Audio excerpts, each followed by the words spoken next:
nice as that would be. But we do have people that can help get you clued in, take a look inside that crystal ball, see where it takes us. We have got Nolan Kelly from Awesemo.com. Nolan, how are you? How's it going, guys? All right, Good, welcome in. Nolan, let's start with the Thursday Night Football picks for tonight. Saints Cowboys Showdown contest. A lot of people think Dallas' strategy will be to slow down New Orleans by running the ball and chewing up the clock. So does that make Ezekiel Elliott a must-play? He's not a must-play for me. I think he's a solid play, but I like a lot of these other options priced up top a little bit more. You're going up against the number 3 run defense in the NFL and DVOA. And the Cowboys are 7.5-point dogs, so the game script isn't really there. However, of course, Elliott is always on the field, and he's always going to be a threat to catch passes. But I think I like the other plays just a little bit more. I'll be sprinkling in some Ezekiel Elliott and just sort of won't have him as a lock. What about Amari Cooper, though? I mean, the guy has obviously showcased himself as the number 1 receiver. It's not even close. There is no number 2. There's no close runner-up in that offense as far as a guy that had gone from, one situation in Oakland where you couldn't begin to rely on him to now in Dallas, a couple of strong games back-to-back. Would you feel comfortable putting him in, even knowing the approach of running the ball? Absolutely, yeah. I think that he's going to be a very popular captain pick tonight just because of the way this the cost savings he provides as a number 1 wide receiver who's much cheaper than a Michael Thomas. As well, the Saints have been getting gashed a little bit by perimeter wide receivers. They've given up huge lines to Mike Evans, Julio Jones, Calvin Ridley. So I think that there is an opportunity here for him to have a game not perhaps on par with his Thanksgiving performance, but something close to that. And I will definitely be using him a lot in captain slates tonight. All right, along with Nolan here, we're going to bring in Dave Loughran as well. Dave, how are you? Welcome in. I'm doing good. Thanks for having me, guys. Absolutely. Now, we're obviously talking about this Thursday night game, showdown contest, and let's pick it up with the Saints here because it's going to be tricky to play both Alvin Kamara and Michael Thomas. Much as you'd like to. Yeah, it'd be great, but 2 most expensive plays on the board. So, Dave, let's go with you here. If you had to pick one, because you do, who's it going to be? Yeah, it's tough. Whenever the Saints are on one of these primetime slates or the showdown slates, it makes life a little bit difficult, but I think you go with Alvin Kamara here. Look, I have respect for this secondary for Dallas. Actually, I have respect for their defense in total. But Alvin Kamara is the type of guy that if you're choosing between him and Mike Thomas, give me the guy that's used heavily in both facets of the offense. I mean, there are still weapons that Drew Brees can hit outside of Michael Thomas. Alvin Kamara will have a down game here and there. Mark Ingram is still somebody that's going to siphon away some work from him. But you're counting on, 13, 14 carries each game from Alvin Kamara. I don't expect to see one target in the passing game again like we did against Atlanta and Philly. I actually expect this game to stay closer than most do. And I think Alvin Kamara is going to be heavily involved. That isn't to say Michael Thomas won't be, but there's no way you're comfortably fitting both of them and getting quarterbacks in there as well. Give me Alvin Kamara here in what I think will be a heavily involved spot both on the ground and through the air. Nolan, do you agree with that? You going with Kamara instead of Michael Thomas, or are you going to go with the wide receiver in this one? I think those are solid points, and him being involved in both facets is just gives him a slight advantage over Michael Thomas. But and as well, like the Cowboys are a little bit more susceptible to passing attack through the middle of the field, especially with Sean Lee out. So I would go slight edge to Kamara, but I'll have both of them. All right, Dave, you kind of mentioned the quarterbacks earlier. How are we approaching this in general? You going to roster both Brees and Dak Prescott? I'll tell you what, guys. I think I have a little bit more respect for this Saints defense. That's not to say Prescott can't have himself a good game. He certainly looked better lately. The defense has helped him out, putting the ball in his hands, grinding up time of possession, taking minutes off the clock, which is probably the only way they have a shot at staying competitive.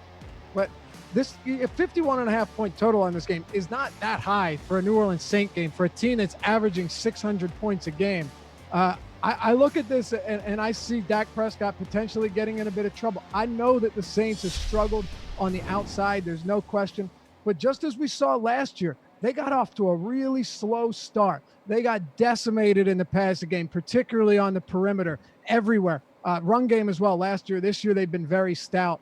I wouldn't be surprised to see the Saints defense continue to produce well and hold Dak Prescott and this aerial attack down. I mean, look, they've allowed 17, 7, and 14 points over the last 2 games, coming against Carson Wentz and the Eagles, Matt Ryan and the Falcons, and then 20 points to Kirk Cousins in Minnesota. This defense has looked significantly better. I don't think that's something you want to ignore. So with Drew Brees in the dome, he's not at home, but he's still inside. So I'm not too concerned about that. Drew Brees is my clear player here. The only question is, you're going to pay up for him, and I think it's worth it over Dak Prescott. Nolan, do you believe in that too? You're paying up for Drew Brees, and obviously clear MVP candidate. But what about Dak Prescott here? Yeah, I think for the showdown slate, I do like pairing quarterbacks together. I think just solely because we have seen in the past a really strong correlation between one quarterback having success and the quarterback on the other team having success. So I like the strategy of taking one, but if I had to choose, of taking both, but if I had to choose one, I would obviously take Drew Brees. So we've been on a lot of high-priced plays here, not a whole lot of talk of value. I think now's probably nice time to do that. So Nolan, where can people find some value in the Big D? What do you think? This is a tough one, I think, this week. Last week we saw with Tre'Quan Smith out that Keith Kirkwood was sort of a lock value play.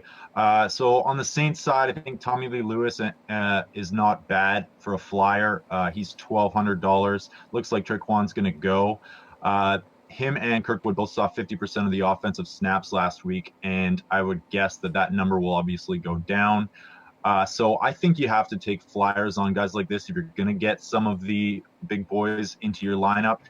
From the Dallas side, I mean, Cole Beasley has a really plus matchup against P.J. Williams, who's allowing 1.6 yards per snap in the slot, which is second worst in the entire NFL. He's $4,000. And then, of course, you've got your Dallas tight end punt plays, Schultz, Jarwin Gathers. They each had respectively a 60, 50, and 21% snap rate last Thursday. So I would probably go with Schultz, but it's basically all guesswork at this point. Dave, Schultz as well for you, or do you like some of these other options? And I should mention I'm personally invested in Beasley's performance. Oh, that should be fun. I think here's one. Look, I agree with Nolan on those guys, but I also agree that you're throwing darts. And that's how it is with value on these showdown slates most of the time. You're hoping that a tight end who averages 2 targets a game scores 2 touchdowns on his 2 targets. So I'll throw you one that's a little bit off the board. It's not a $200 or $400, $1,300 play, but I'm going to give you the Saints defense. Now, most will scratch their head at this, but the Saints have racked up 13 sacks over their last 3 games. And if there's one area of struggle on this offensive line for the Cowboys, it is going to be pass protection. They're also without Tyron Smith. So I wouldn't be surprised to see the Saints get to Dak Prescott and make his life difficult tonight. Again, it's risky. You have to take risks. I can't imagine many people are going to be loading up on the Saints defense on the road, especially given there's a perception out there that this defense is pretty terrible, but they've been a lot better lately. I think you have to take risks somewhere. Talking about a team that has 6 interceptions and 13 sacks over their last 3 games alone, with 17, 7, and 14 points allowed. I think Ezekiel Elliott still gets his work, and much like Kamara, he's very involved in the passing game now, and I think they'll have to use him a lot, especially if they can't protect Dak Prescott. But the Saints are one of the cheaper options that I will be considering if I'm looking to get a little bit off the board here. See, Dave's bringing takes, and he's bringing back the snapback cap. You don't see a lot of those anymore. Oh, man. All right, guys. No, they're coming back. Yeah, they're coming. Snapbacks. Before we let you guys go, let's get those locks of the night in. Dave, kick us off. Oh, man. I'm going to go with Ezekiel Elliott. Now, I talk about the Saints defense, sure, but I don't really see much of an issue here because the Saints can still give you 6 sacks and an interception for a touchdown. It won't make a difference. We saw it with Pittsburgh against Tampa earlier this season. We've seen it on countless occasions. Ezekiel Elliott's a volume monster. His touch targets or his touch counts and his looks in total with targets through the air have been through the roof. So I went a little bit off the board with the value play. I'll keep it safe with Zeke just because I see him being a guy that, look, when you're averaging 30 looks a game, on the ground in the air, it's very hard for me not to have a lot of faith in you. That's a good point. Nolan, quickly, who's your lock of the night? Mine is going to be Amari Cooper, I think, the other side of this game. I love that Saints defense call, though. I think that's a smart play, especially with this high game total that's probably going to go under-owned. So that's a smart move there. But, yeah, I'm going to go with Amari Cooper just because of the savings and because of what I said earlier about just the Saints getting gashed by perimeter wideouts. And I think he will be my captain pick in a lot of my teams tonight. All right, guys, perfect. We'll check in with you again in just a little bit. For now, a little more football because the injury bug biting the Bears. Not a good situation. Then we'll be back with our hoops experts. Stay with us. It's time for your DraftKings Fantasy Flash. I'm Taryn Azak. Bad news for the Bears. Their starting quarterback, Mitchell Trubisky, will not be making his return to the starting lineup this week, according to NFL Network's Mike Garafolo. Trubisky was limited in practice this week as he continues to deal with a right shoulder injury, and the Bears appear to be playing it safe. So that means Chase Daniel will once again be under center for Chicago. The 32-year-old journeyman filled in admirably in their 23-16 Thanksgiving Day win over the Lions with a 73% completion percentage, 230 yards, 2 touchdowns, and no picks. Look for running back Tariq Cohen to shoulder the load against a Giants defense that ranks 23rd in the NFL. Cohen only had 3 carries for 14 yards last week, but proved to be Daniel's safety blanket, hauling in 7 catches for 45 yards and a touchdown. The Bears will be looking to make it 6 in a row on Sunday and put some more distance between themselves and the Vikings in the NFC North. All right, we're back with our NBA pros, Ron Phillips of the New York Daily News and RotoWire's Alex Barutha. Always a fun team. Guys, we're going to do a little pick and roll. We'll give you 2 players. You choose one that you'd rather roster tonight. It's pretty basic, I think. All right, so we're going to start with the Warriors and Raptors, guys. Great game on the way, I think. But if you can only have one guy, Kevin Durant at $11K or Kawhi Leonard at $9,300, sporting his new bland shoes. Karn, where are you rolling?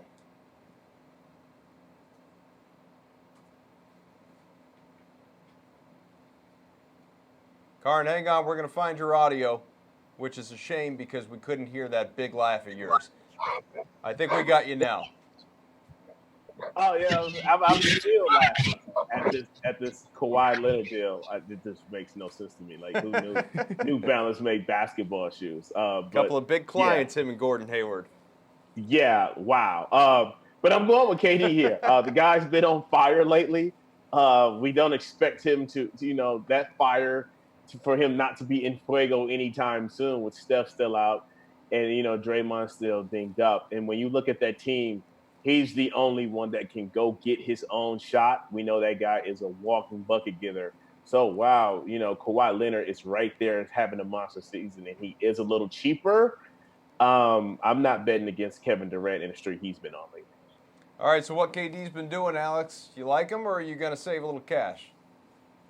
I mean, I like him, but I would prefer the savings. And I think the Raptors are going to win this game, and I think that's going to be a huge part. I think a huge part of that is going to be Kawhi Leonard really, I don't want to say shutting down Kevin Durant, but slowing down Kevin Durant to the point where he might not hit value on that $11,000 price tag.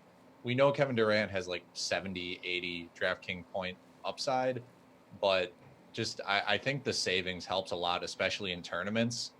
Where ownership is just going to be like very high for Kevin Durant. All right, I like the hot take there. It's going to be a good one tonight. Yeah, Should be a lot of fun. All right, top centers price tonight, Montrezl Harrell and Sabonis, just $100 difference. So, Alex, who's the pick here? I'm going to have to go Montrezl Harrell. Both the Lakers and the Kings like to run, but that favors Harrell more than it favors Sabonis. Sabonis is kind of a traditional center. He's always around the rim. He's not necessarily a guy you want in transition, and he's going to be going up against McGee and Tyson Chandler all the time. So if anyone on the Pacers for center, I kind of prefer Miles Turner, who hasn't been as productive. But overall, between Sabonis and Harrell, I like Harrell. All right, Karan, what about you? I agree with him. I'm going with Montrezl Harrell too. There's only like $100 difference between those guys, but the key phrase in that question was if you had to choose. So that's why I'm going with Harrell. Because when you think about this question and you look at it, it's like, okay, it's Thursday night TNT doubleheader. but these are the two centers that we have to choose from in the big primetime game. Like, that's how bad the center position is getting valued in basketball when it's these two guys. And that's no disrespect to them, but as an 80s baby, I just remember when centers used to be the guys, and now they're just a guy. You guys are both nuts. Arvydas Sabonis just joined Twitter. You're going to tell me that DeMontis isn't going to go out and have a huge night? Come on. Legend out there. Please. I'm telling you, you're going to pay for that one. Maybe literally. You'll see. All right, Brandon Ingram, Kyle Kuzma, though, they've had very similar numbers this season. Ingram slightly pricier by just a couple hundred bones. So, Karin, who do you like? I'm going with Kuz, because Kuz has been, you can arguably say, better this season, and he's cheaper, so I'm going to go with him. But also the way that offense is structured, when you have a lot of ball dominant guys in LA, you got Lonzo with the ball in his hand. Rondo, when he comes back, he's got the ball in his hand. And LeBron as well. Kuzma's the better spot-up shooter and has better energy on the floor. Like, you see him cutting and crashing the boards more than necessarily Ingram does, because that's just not much of his game. So I'm taking Kuzma here. Well, Kuzma has the very slightly higher average, Alex. Are you going to go that same direction, or maybe just abandon both these guys, given that, again, it's LeBron or bust? Right. I'm actually leaning more towards Ingram here based on matchup. I mean, with Victor Oladipo out for the Pacers, all of the Pacers' defense is in their front court with Sabonis, Turner, and Thad Young. And so they're going to be weaker, at the guard spot. And I think Brandon Ingram, who's playing essentially more guard nowadays with LeBron and Kuzma in there, can take advantage of Oladipo being out. So for tonight, I think Ingram is the one I would rather target. I think the saying at DraftKings is the game inside the game. Well, now we're going to go even further in it. It's not just NBA pick and roll. It's also buy your Bogdanovich. Bojan Bogdanovich is 5,300 against the Lakers, and then Bogdan's 5,200 opposite with the Clippers. So which way should the people lean, Alex? I like the Bogdanovich that is on the Kings. I think he's a more well-rounded player, and overall they have very similar outputs, the two Bogdanoviches. But this Clippers-Kings game has, I think, a 17-point, an over-under that's 17 points higher than the Lakers game. So overall, I think Bogdanovich has a better chance of reaching a higher total tonight. Definitely a tongue twister. Which one are you going with, Karan? As a guy who gets his name mispronounced all the time, I'm not even going to try to say either of these guys. So I'm going to say the one in Sacramento and agree as well, because I just like the way he fits better in that system, because, the Kings have been a lot better than we expected. So I'm just going to pick the guy in California. Is it, if you pluralize Bogdanovic? Yeah, Bogdanovic is what I was maybe thinking. See, I'm staying away from all of that. Why not, right? All right, slate-approved locks. It doesn't have to be a Bogdanovich. Karin, who you like? I like De'Aaron Fox tonight. He's been on fire this season. So I'm a fan, and I want to see what he does tonight on the national stage, because we finally get to see a Sacramento Kings game on national TV. Yay. Marutha. Well, I think since I started off with the hot take at the top of the segment, I'll have to go with Kawhi Leonard. I think for his price that he's a very strong play here. We've seen him get double-doubles recently. He's always got steals and blocks upside. This is going to be a great matchup. So I'll go Kawhi Leonard. All right. But can he get double-doubles in New Balances? That's the that's the question. I got to get those Air Force dads going. It's going to be great. You could do a double lap around the mall wearing those, but can you get a double-double on the court? He can for sure mall walk in a jumpsuit. That'd be a great look for him. Just to look inside the future, I can see the commercial now. It's going to be great. Chilling out in the 6. All right, guys, stick around. More hoops on the way, but we're going to get back to football first. My man Kauf here had a chance to chat with Adam Levitan earlier today you guys already know. Week 13 in the NFL, you probably don't need me to tell you that, though, nor do you need me to tell you this is Levitan's Leverage, your favorite part of the week, mine as well. There he is. I'm Adam Kaufman with Adam Levitan. You can check out Leverage on the DK Playbook if you haven't already. You should. It's good reading. It's educational. Helps you win money. We're going to do that, too. Aaron Jones, good place to start, Levy, because he has ascended to feature back for the Pack. He's had kind of a Todd Gurley-like few-week run, really, an average of 27 DK points per. This time facing the Cardinals, 4th worst team in the league against running backs. Can you give me even one reason to not play him at 6,700?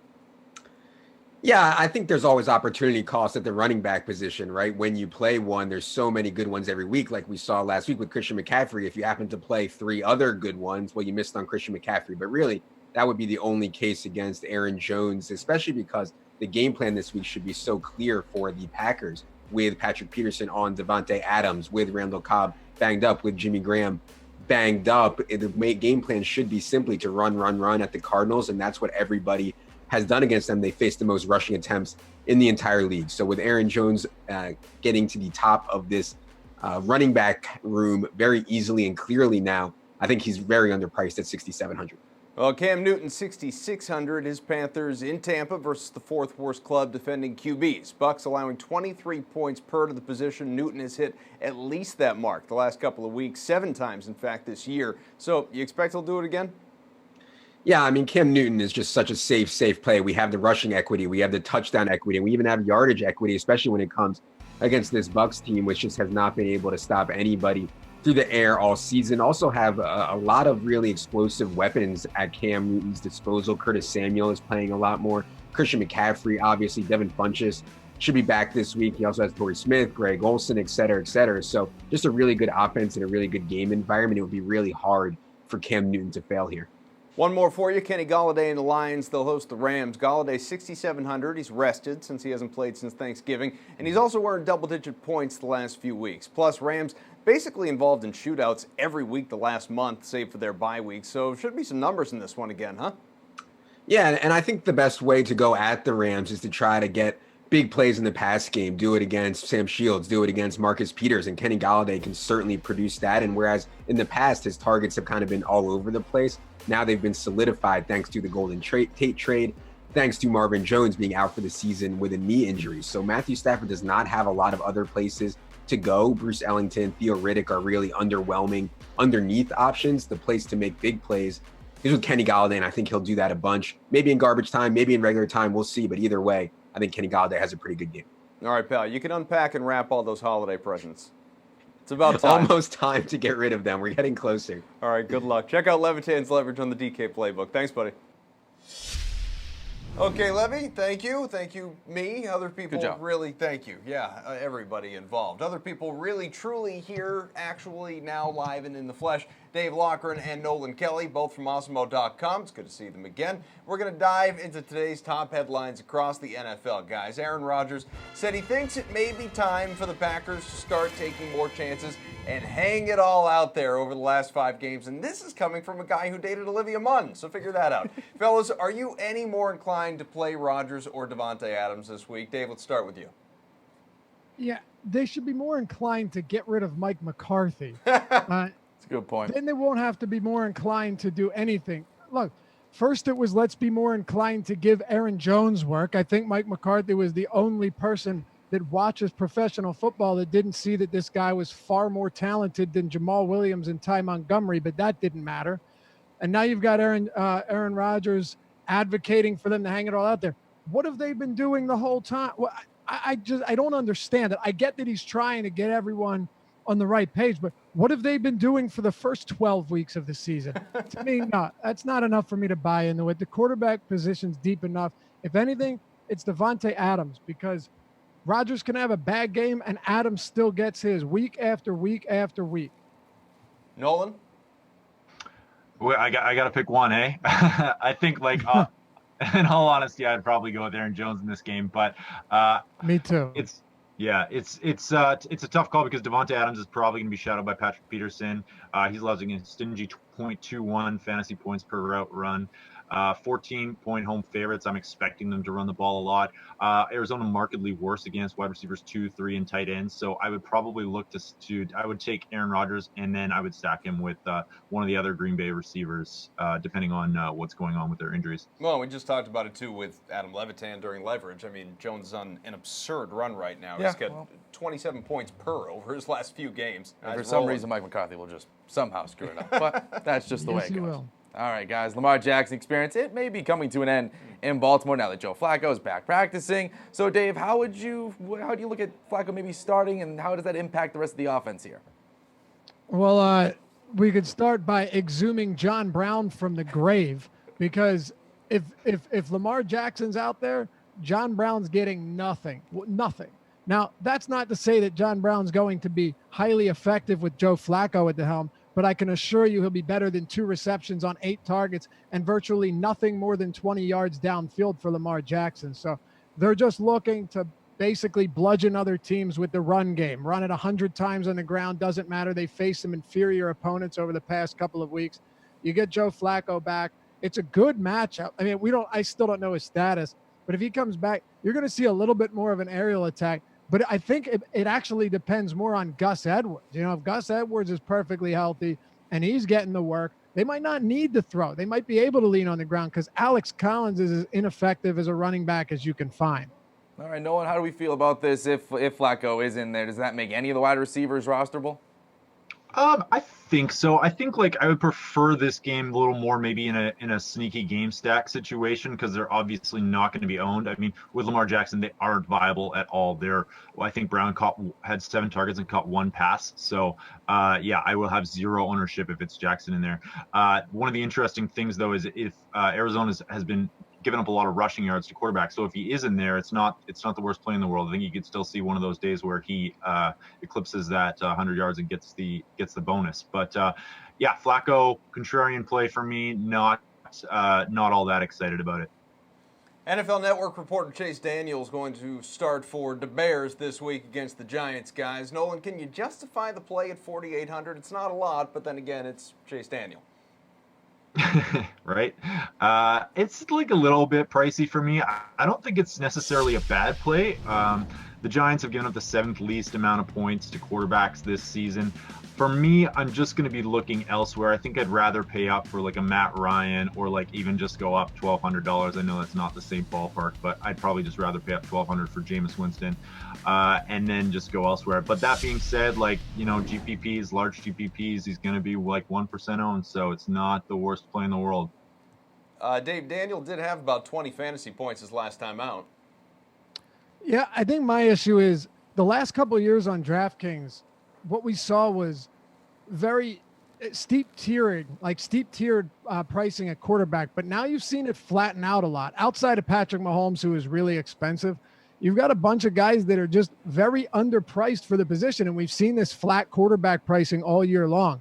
So you're looking at Andrew Luck against Jacksonville where you might be without Ramsey at 5,800. You've got Matt Ryan. It's not a good matchup for Ryan, but Kirk Cousins against New England, 5,500, what could be a high-scoring game. The list goes on. If the pricing was, if there was a huge disparity between the real high-priced guys and Chase Daniel, I could justify it. But I don't think you need to go there at 4,800, being that there's so many quality quarterbacks already at a perfectly fine price that are far less volatile than Chase Daniel. Yeah, it's a good point. Andrew Luck just $1,000 more expensive. That's not too bad there. All right, guys, good stuff. Pat Mayo in the PME studios. Now we'll return with some Puck Talk. At the very top of the pricing board this week, we just scroll up and we see, hey, there's the man himself, Todd Gurley. He's back. He is $9,300. McCaffrey coming off the 50-point game is $8,800 in a sweet matchup against Tampa Bay. You got Barkley, Hunt, David Johnson, Joe Mixon, Leonard Fournette, and Nick Chubb. That's your $7,000 and above area. For tournament play on the main slate, do we just roll out McCaffrey again? Yeah, I think it's a solid play for sure. I mean, after what he did last week, he's just the perfect DraftKings player as far as at the running back position. I think one thing that I think people need to continue to prioritize is looking at some of these running backs with the upside of a wide receiver. It could be a year or two, could be even next year. We see some of these guys are well above 10K because that's basically what their role is. So Christian McCaffrey, I don't really think it's too chasey, to be completely honest. We've been targeting running backs against Tampa Bay this entire year. As far as the game and pace perspective, it sets up really well always against Tampa Bay because they like to ramp up the pace a little bit. As far as the kind of outside metrics, we do expect to see him with a huge impact in the passing game yet again. So 8,800, kind of building your teams around there is definitely, I think, is a solid way to build from the top end. I would imagine that most people are along the same line of thought this week in terms of Christian McCaffrey, especially with the recency bias of the gigantic week last week. Everyone who didn't take him feels really burned by it, and they don't want to miss out again. And expecting 50 DraftKings points from anyone is kind of ludicrous. Although, like you mentioned, Christian McCaffrey is the type of player that can get there if things do break his way. But getting 100 yards rushing and 100 yards receiving, not the most likely of outcomes, although it does happen from time to time. Banking on that, never a good idea. But even at a chalk, like what would have to be the chalk for you to fade Christian McCaffrey? Because I could see him being like 25%, and frankly, I don't think that's high enough. Yeah, if he ends up being around 25%, I still think he's a guy you have to prioritize in tournaments and cash games. Like, not too worried about the ownership thing at running back. I mean, I think trying to get up to 2 of these running backs always seems to make a lot of sense. The problem, again, this week, like last week, there's a ton of value down there that's super important to look at as far as what touches they're going to see. We got some guys even under 4K to fire at this week, so we'll have to talk about them as well. But Todd Gurley at 9,300, I do have some concerns with pace in this game. They are at Detroit, but it's a massive kind of advantage for the Rams at the line of scrimmage against Detroit, just in run blocking. So really like Todd Gurley, and it's in a game where they're double-digit favorites at this time and a massive team total, second highest only to Kansas City. So Todd Gurley at 9,300. Maybe that's what went wrong for me last week, is I couldn't get jamming Gurley like I do every week. Mayo, great stuff as always. We'll get back to the NFL conversation just a little bit, but let's hit the ice, all right? Some NHL tears of joy with our own DFS expert, Sean Newsham. How are you, Sean? Not too bad. Good. All right, tier 1. Let's jump right in because we got to do some tears of joy. We've got the likes of Connor McDavid, David Pastrnak, who's been red hot, Patrick Laine, Matthew Shane. Yeah, there are a lot of good options for you, a lot of star power. Does one stick out above the rest? It's a very difficult tier. I mean, almost always I'd be looking at saying Connor McDavid here. However, Patrick Laine is just on a tear. So for me, I would much rather go with Laine tonight. The matchup is a very solid matchup against the Chicago team that gives up a ton of high danger chances. Laine is in the 99th percentile in shots for wingers over the last 15 games. And Laine is just on an absolute tear, as I said. He has 11 goals in his last 5 games, including a 5-goal game and a hat trick as well. So Laine's stats have just been fantastic. So with the matchup against Chicago at home, I'd much rather go with Laine. Yeah, all these guys are just about 5 fantasy points per game. You can pretty much put probably it on can't go wrong, but one's always going to be better than the other. So and that's why we play the game. All right, tier 2 has a couple of guys actually tonight that are on pretty good hot streaks all of a sudden. Columbus's Cam Atkinson is on an 8-game point streak. Tampa's Braden Point has scored in 3 straight. So are you looking at one of these guys, or is there somebody else that's maybe going under the radar outside of these 2? Yeah, I'm going to stick right with the hot streaks and go with Cam Atkinson. Atkinson's a player that I always love. He's always around the top 10 or 20 in the league in shots on goal. Right now, he's in the 99th percentile over the last month in terms of Corsi 4 for wingers. And he has scored in 8 straight games. Unfortunately, that was snapped the last game, but he still had an assist. So he has points in 9 straight. I believe he has 14 points in 8 games, which is a fantastic total as well. So I think Cam Atkinson is the clear play here in tier 2. Tier 3 is maybe a little bit more complicated. There's Jack Eichel, Blake Wheeler, rookie Brady Tkachuk, Kyle Connor. So which way do you lean of this group, Sean? So I would love to go with my homer take and say Jack Eichel, but I'll save that for a little bit later. But so for me, I'm going to go with Blake Wheeler here in tier number 3. The reason for doing that is this tier doesn't really stand out with any guys that are massive peripheral stat producers in terms of shots and block shots. Wheeler's stats are solid, but it goes back to that matchup. You get a little bit more of Winnipeg exposure and a little bit of correlation to the top power play line with Patrick Laine if you get to play Blake Wheeler. So with the matchup against Chicago at home, I would like to play Blake Wheeler in tier 3. All right, well, the player pool now starts to expand a little bit more in tier 4, Sean. Tampa Bay winger Nikita Kucherov leads the pack in points for the year. So is he the guy that you're looking at, or is there someone else? So for tier 4, this is where I get to go a little bit with a homer pick, and I'm going to go with Jeff Skinner. As most people know, Jeff Skinner is on a contract year, and during Buffalo's current 10-game win streak, he's been absolutely on fire. So you have a solid situation here. The matchup isn't great against Tampa Bay. However, with what Jeff Skinner has been able to produce lately, I think Jeff Skinner is my favorite play in tier number 4. Gotta love the contract here. You can be honest. Did you practice Nikita Kucherov? Yeah, a couple times in the mirror. You got the game it's- face on. yeah, you Listened wanna- to some music it's earlier. The it's a guys saw tougher me a one. little bit. It was a I little work on guys, embarrassing. Mark Stone, Yeah, you know, things like that. Those are the ones that I Those got are the to easy really ones. I power like through. those. Of course, we don't, we can't break down each and every tier as much as we'd like to, Sean. But out of the remaining 5 through 8, all right, so you got a few to choose from here. Is there one guy that maybe jumps out as a must-play? Yeah, I think for me, I'm going to go with Roman Yossi in tier number 5. Yossi is the top defenseman on the entire slate tonight. He has a very favorable matchup with Arizona, and Yossi's in the 99th percentile in shots plus blocks over the last month in terms of defensemen. And he has 16 shots in his last 3 games, including an 8-shot game last time out. So for me, I think Roman Yossi in tier 5 is a great option. Wait, remember when Steve Stamkos used to be just so Well, automatic? Yeah. Those days seem like they're long gone. On hold, anyway, yeah. All right, Sean, you kind of talked about it a little bit earlier. It's about that time. You got to give us a slate-approved pick for tonight. Is there a homer pick coming up here? No, there's not. Well, a little bit. I do like this player, but for me, I'm going to go down to tier 7 with Jonathan Marchessault. If you look over the league leaders in shots on goal, Marchessault comes in the top 5. All of the other players that are top-end per shot producers are in the top 1 or 2 tiers almost every slate. Tonight, you get Marchessault all the way down in tier number 7 against a Vancouver team that's very poor. Vegas is a minus 150 favorite away at Vancouver, but I don't think that matters much. The reason you see Marchessault down here is due to his slump that he's in a little bit recently, but the shot volume is there, so I think getting him in tier number 7 is a great option. Sean, always appreciate it, buddy. We'll catch up with you, of course, in a little bit down the line. Coming up next, though, we are going to window shop around the National Football League. You know what it is. Get the scanners out. It's Price Check. Carolyn Azak in with your DraftKings Fantasy Flash. The Warriors will be without their leader for only one more game. Steph Curry will sit out tonight's matchup against the Eastern Conference leading Raptors, but is set to return this weekend against the Pistons. Curry has been out since November 8th after suffering a groin injury in a home loss to the Bucks. Curry wants to play and is ready to play, but Coach Steve Kerr is not taking any chances.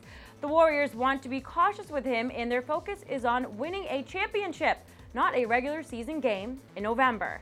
Curry's return on Saturday means it's back to the bench for fill-in point guard Quinn Cook. The former national champion Blue Devil has doubled his minutes in Curry's absence and has become a viable daily fantasy option.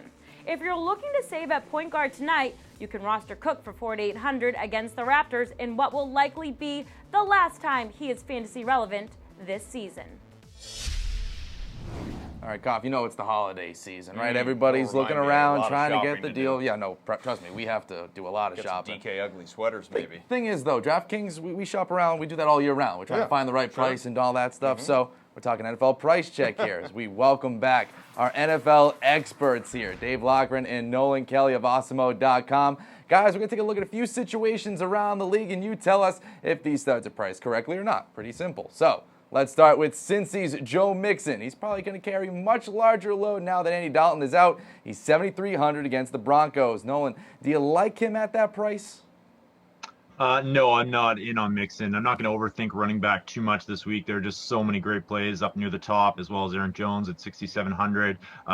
Denver is they're 4.5 point favorites with the third best DVOA against running backs this year, and I'm not a Driscoll believer. I think that this offense is going to struggle a little bit. I expect the Denver defense to step up, and I don't see Mixon performing all that well this week. However, I also think that he won't be owned. So anytime you're getting a player in a large GPP that's going to be like, what, under 5% owned, it's always a decent move if you want to be contrarian. All right, Dave, you out on Mixon too?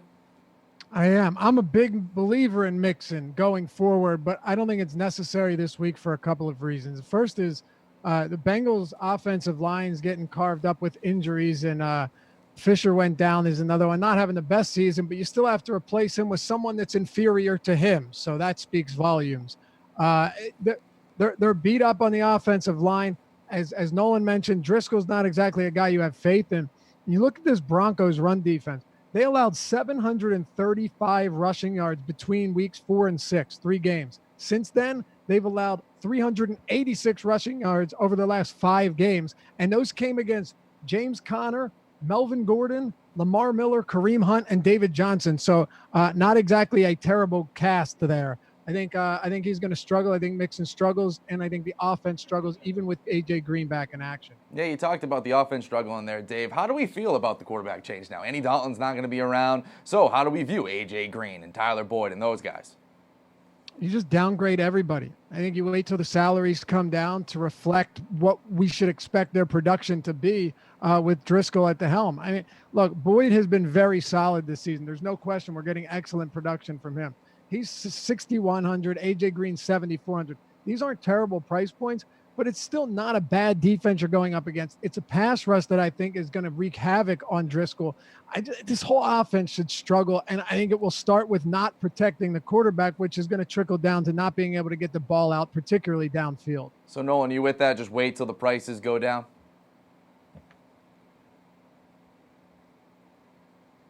Nolan, you got us? Sorry, you broke up on me there. It's okay. You still with the wide receivers with Cincinnati? Are you going to wait till the price to go down with this quarterback change now to really consider rostering them? No, I will. I'm going to take a wait and see approach to this. I just think it's not a great matchup. I do, and like a hobbled AJ Green, and probably if once he gets back in the lineup, I think it actually helps Boyd out a little bit. But yeah, full fade for me on the Cincinnati passing attack this week. See, I just assumed Nolan was really deep in thought because you guys you are sleeping on the Bengals after they want to go out and wash the stink off of losing to the Browns. Go out and do something. I'm telling you. Well, they do have Hugh Jackson now. Yeah, I was going to say, don't do it. Hugh Jackson and Marvin Lewis. Yeah, do they cancel out? Is that counterproductive? Two All positives, right, negative. so we, speaking of running backs, we knew Saquon Barkley was going to go out, be a stud coming out of college, and he's lived up to that hype on a pretty crummy team. But back-to-back 30-point performances for him. He does have a tricky matchup, or at least trickier, with the Bears, and we know how good that run D can be, that defensive attack in general, right there on the line with Khalil Mack. So, Dave, you going to drop 7,900 to put Saquon in your lineup, or is that just a little too rich for you right now? Yeah, I think the price point all comes down to comparative pricing. Who's priced around them? And you have some decent salaried players. I mean, Kareem Hunt against Oakland is basically the same price. Granted, Barkley's a better overall player. I absolutely love the kid. I do worry about this matchup, though. I absolutely do. I think, again, Eli is going to struggle to stay on his feet. And it's gonna hurt the whole offense. Now, the one thing about Barkley that I do like, and sometimes you got to go with narratives if they're applicable, and they have been with the Giants in the past, particularly Odell Beckham. There was a big issue. Many people took issue with Barkley only seeing 4 touches in the second half of last week's loss to the Eagles after crushing them throughout the entire first half. I wouldn't be surprised, despite the tough matchup, if they come out and just feed Saquon Barkley the ball throughout all 4 quarters, assuming this game stays relatively close. So that's the silver lining here. Volume may trump the matchup, and I still think a sub 8K price tag on Barkley is very reasonable given his involvement and skill in the offense. Well, Nolan, I'll ask you then, does volume trump matchup?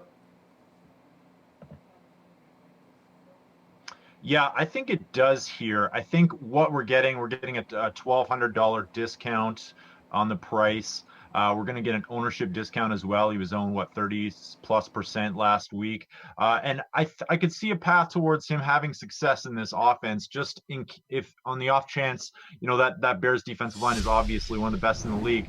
So I could see the Giants scheming to get the ball out of Eli's hands really quickly, and that would be beneficial for Barkley in the passing game. And that's a great take as well about them trying to feed him as well, because that was a heavily criticized move. I don't understand why they only got 4 touches last week. So yeah, I will be in on him. He's not like a stone cold lock for me, but I'll definitely be using him in some lineups this weekend. All right, we referenced them earlier. No one, probably outside of Baker Mayfield, may be happier that Hugh Jackson got the axe in Cleveland than Nick Chubb. He's had 5 touchdowns in the last 3 games, 7K going up against the Texans. Dave, how do we feel about Chubb this weekend? This is probably a spot where I shy away from Chubb a little bit. I've been on him pretty heavy ever since Carlos Hyde was shipped to Jacksonville. But and again, volume is so important in a case like this because Nick Chubb's seeing 20+ touches every single game. The touchdowns have been there, but I think we'd be mistaken to assume that he's going to continue to rack up scores in the passing game, especially with Duke Johnson also getting fed in the passing game and being a better pass catching back. So it's not that I don't like Nick Chubb, but again, running backs that are priced around him are in better spots this week, in better matchups. And I think you might see a little bit of touchdown regression here. Not to say he can't score, but his price has come up from 47 to 5,500 to 63. Now he's crossed the 7K threshold. That's where I'll pump the brakes a little bit and back my exposure off. Nolan, are you in on that camp too? Yeah, pump the brakes, full fade for me. Texans #1 in DVOA against running backs. They're road dogs, 6-point road dogs. To me, that's just a little bit too pricey, and I agree. Like his grip on the passing game is probably a little tenuous. I don't quite believe in that yet. Maybe we'll see how it breaks down. We saw Duke Johnson used earlier this year after the Hyde trade as one of the passing options when Chubb was chalked that week. So there's definitely some reasons to fade here, and I won't have a lot of them. Nolan, I just want to make sure everything's okay. You look like you're getting pulled over in your living room. Oh no! Hang on. Put this little wall up here flashing to red block light. this I just thought he light. was having a dance party. There we go. Yeah, I know. I wondered if better? maybe we moved into a disco Yeah. after hours. We're after dinner time. Who knows? Anything's possible. At least invite us to the party. Well, I think we're part of the party right now. All right, James White, guys, has been great for the Patriots out of the backfield this season as a pass catcher. In fact, he's their leading receiver, if you could believe that. But he's gone a little quiet over the last couple of games, under 10 DK points in each. So Sony Michel, he's back in the mix. He's back to normal, seemingly, and avoided a back-breaking injury. 6,500. I don't know how that works. Too much for him against the Vikings. Nolan, let's stay with you. And I do want to remind you, of course, Rex Burkhead is back as well. Yeah, see, that's kind of the thing for me with Burkhead being back. You have basically a three running backs back there all splitting time, so this price is going to be just too much for me. I actually liked White last week, just thinking maybe Michel was not going to be ready and that he would be targeted a lot against the Jets, but it didn't really pan out all that well. So for me, this is just a simple fade just based on the numbers in the backfield and the price point. All right, Dave, how do you feel about this one? Yeah, I mean, I'm with Nolan here, but it's more than just the backfield. There's an embarrassment of riches in New England. You have Sonny Michel, who, when healthy, is crossing the century mark every single time. You've got James White. You've got Rex Burkhead now, albeit probably in a limited fashion. You have Josh Gordon. You have Julian Edelman, who's as consistent as they come. And now you have a healthy, questionable, but we expect him to play, Rob Gronkowski. So really, earlier in the season where James White was a centerpiece and focal point of a banged-up offense that was watching Chris Hogan go catchless each game and relying on the likes of Philip Dorsett and Cordarrelle Patterson, that's no longer a concern. You don't need to lean as heavy on White, and they were using him as an extension of the run game when Michel was either out or hobbled. So you're not using him in that capacity anymore, or at least you don't have to. And because you don't have to, that means that his performance can definitely suffer because the volume's simply not going to be there as consistently as it was before. See, Dave, too bad for James White, right? I mean, Matt Forte is going to be like the 72 Dolphins, popping champagne bottles as soon as White doesn't break that receptions record for running backs. He's just right barely there, off the mark. Let's do one more before we let you guys go for now, and Dave will kick it with you still. You got Philip Lindsay. He's $5,400 going against the Bengals. You like this play? Yeah, I do. The Bengals are terrible. They're atrocious. I won't even get into the numbers. Forget about the numbers here. It's the Bengals. It's the Cincinnati Bengals. Offensively, they've been anemic. Defensively, they're springing leaks everywhere. And you got Philip Lindsay, a guy that nobody talked about until week 3, week 4 of the preseason. Now you're looking at this guy taking over. Sure, he's sharing the backfield to some extent with guys like Royce Freeman. I understand that.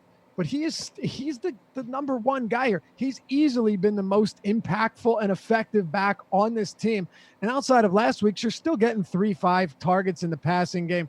I expect a relatively mediocre Denver offense to still put points on the board against Cincy because they've been hammered by every team they faced, and Philip Lindsay's their best chance of doing so on the ground. Nolan, that Broncos offense going to be enough to get him some production?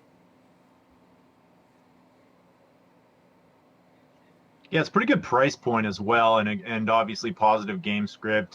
Broncos favored by 4.5. He seems to have taken a stronghold on this backfield. Cincinnati 28th in points allowed to running backs.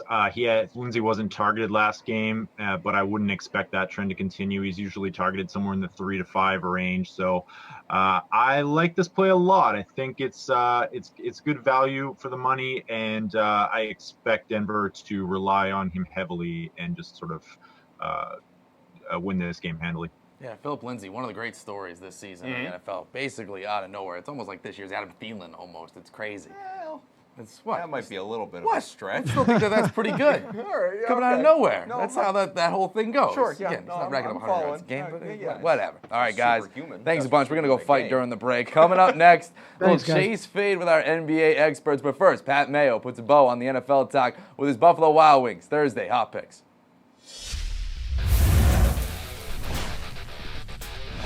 Pat Mayo here with your Thursday night hot picks for the Week 13 opener, Saints Cowboys, presented by Buffalo Wild Wings. Thursday was so good to these teams a week ago, they thought they'd run it back again. And you know who looked good last Thursday? Zeke, Dak, and Amari Cooper. Big shocker, right? But you know what didn't look good for Big D? The health of their offensive line. Both starting guards are banged up and may play, while left tackle Tyron Smith's probably going to go, but won't be 100%.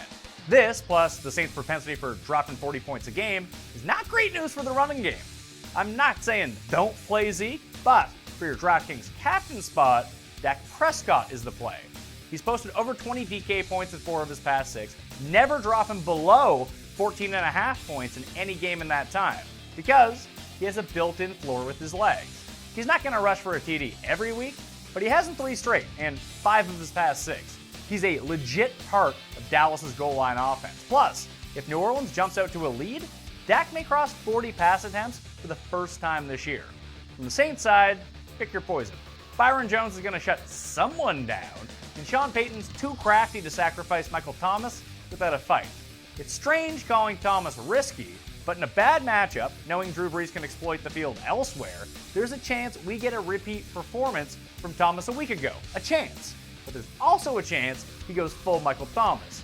You always want to go full Michael Thomas. You'll get a slight ownership break because of the narratives against him. Make the people pay who paid him. Use Michael Thomas. Those are the Thursday night hot picks for Saints Cowboys. I'm Pat Mayo. All right, back to the NBA conversation we go. We welcome back our hoops experts, Karn Phillips of the New York Daily News, Alex Barutha of RotoWire.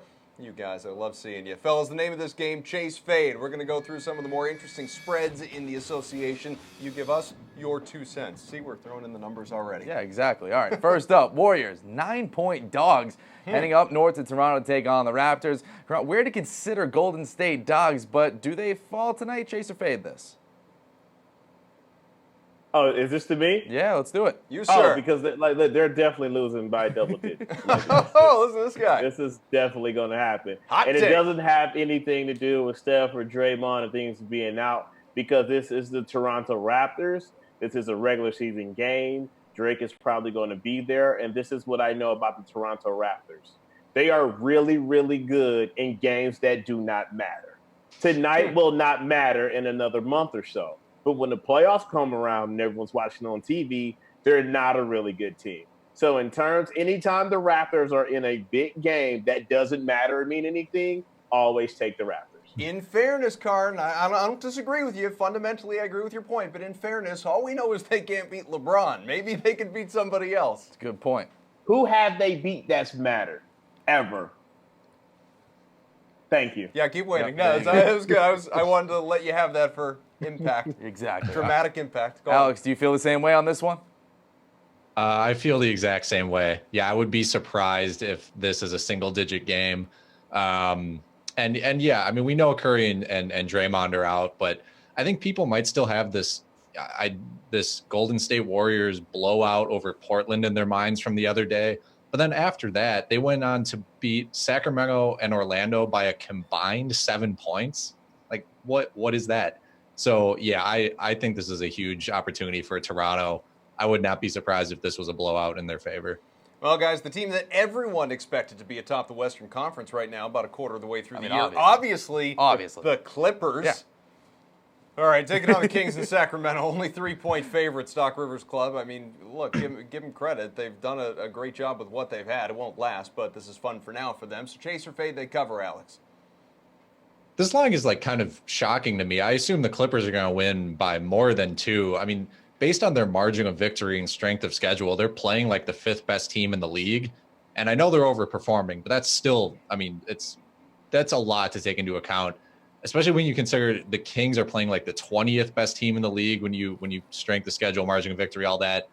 I figure the Clippers will win this easily. I'm very surprised that this line is only 2 points in their favor. I'd like them both to lose, quite frankly, Karin, but what do you think? 3 points, can they do it? This is a game where you're both looking at both of these teams and you're like, WTF. Because it's like the Kings aren't supposed to be this good yet. And then you look at the Clippers and you're like, how? You look at the roster and you're like, what? But in this, because I am weirded out by both of these teams so far, I'm going to go with the Kings in the upset. And I just feel like, why not? Because this NBA season has just been a cluster, you know what, so far. So why not it be the same thing on this Thursday night? Yeah, it's like, you want to get nuts? All right, let's get nuts. Yeah, let's get crazy. Breaking chairs over people's Let's go backs. with it. Let's get crazy. It'll be good stuff. All right, while the Clippers are up the California coast, Lakers occupy Staples Center. They host the Pacers. They're 4.5-point favorites in this one. So chase or fade the spread on this one, Karan? Oh, yeah. Listen, the Lakers are definitely going to do this at some point, this rut or whatever they're in, because this is another team. I'm just like, they should be a lot better than this with the talent they have. I know they're young, but at some point you expect that magical LeBron potion that he sprinkles on new teams, to seep in. Then they go on one of those long runs, and I just keep waiting for it. So I'm just going to keep trying until it happens. So I got the Lakers covered. All right, Alex, how do we like this matchup? Yeah, I have to agree. I mean, Indiana is missing their best player in Victor Oladipo. That's a huge part of this, in my opinion. And again, this line surprised me as well. It's in LA. This is home court advantage for the Lakers, LeBron. I'd be very surprised if the Lakers didn't cover this. Well, they should go out and obviously show some sort of dominance when you have a guy like LeBron James. It's not a particularly fascinating matchup in the first place, but let's at least stay with the guy who is interesting, and that is LeBron. Now, Alex, we'll stay with you here. Over-under for points tonight set at 27.5. You're going to chase that or fade that he, chase or fade 28 points, basically? I'll go over 28 points or go over 27 points.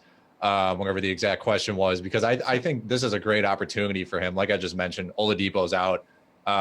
And I know this game kind of has a lower over-under. I think it was the lowest over-under on the slate overall, but Lonzo Ball is still kind of questionable. So there's a chance that LeBron's going to have the ball in his hands a lot. Maybe he'll rack up some more assists, but I figure he'll do some scoring too while the ball's in his hands. Karin, he's your guy? I'm fading this, and I do agree that I think this is one of those nights where all of the other categories are a little higher for LeBron. It's just going to be a little higher, maybe rebounds a little higher. But to be contrarian, I think he's going to wind up with like 26. So that's why I'm going to have to fade this. All right, people nervous. Like he's going to be right there where he just makes you angry at the 25, 20 point range. Fair. Probably because he's going to miss a free throw, which he tends to do a lot. Okay. All right, fair enough. Let's look at Golden State now. Quinn Cook, 13.5 points. Are we chasing or fading that he'll hit this, Karan? Oh, Quinn Cook. Anytime Quinn Cook's on the air, I'm chasing Quinn Cook. That's my guy, okay? All the Duke guys, anytime they're available, I'm taking them. And shout out to one of my guys, Logan Murdoch, out in Oakland, who just did this great story on Quinn and video where they took him out to buy a new suit. So that's also why I'm going with Quinn Cook, too. That's probably a pretty expensive suit. Yeah, no, it's probably really nice. You know. Nah, yeah, but I just feel like there was some deal. They probably got it for free. Well, yeah. Usually how those publicity things for the roll. sword and pay for a thing. Yeah, we know how that works. All right, Alex, how do we feel about Quinn Cook in this one? Chase or fade 13.5 points? I'll chase that. Because I'm in the belief that this is going to be a blowout in favor of the Raptors. So I figured that Quinn Cook's going to be in there the whole time. He might rack up some points in garbage time. So just based on what I think the game script will be, I think I have to go over for Quinn Cook. All right, how about Buddy Hield, 18.5, and Alex, we'll kick it right back to you. What do you think for the Kings? I'll go over on Buddy Hield. I like him tonight in DFS. His ownership might be a little strange because Bogdan Bogdanovic is also in play. We talked about him earlier. Shumpert's back and healthy. But Buddy Hield is an amazing shooter. It's really hard to count him out of dropping 25 points on any given night. And we talked about how the high pace of this matchup, huge over-under for this game. So I would chase that. I would go over. Karn?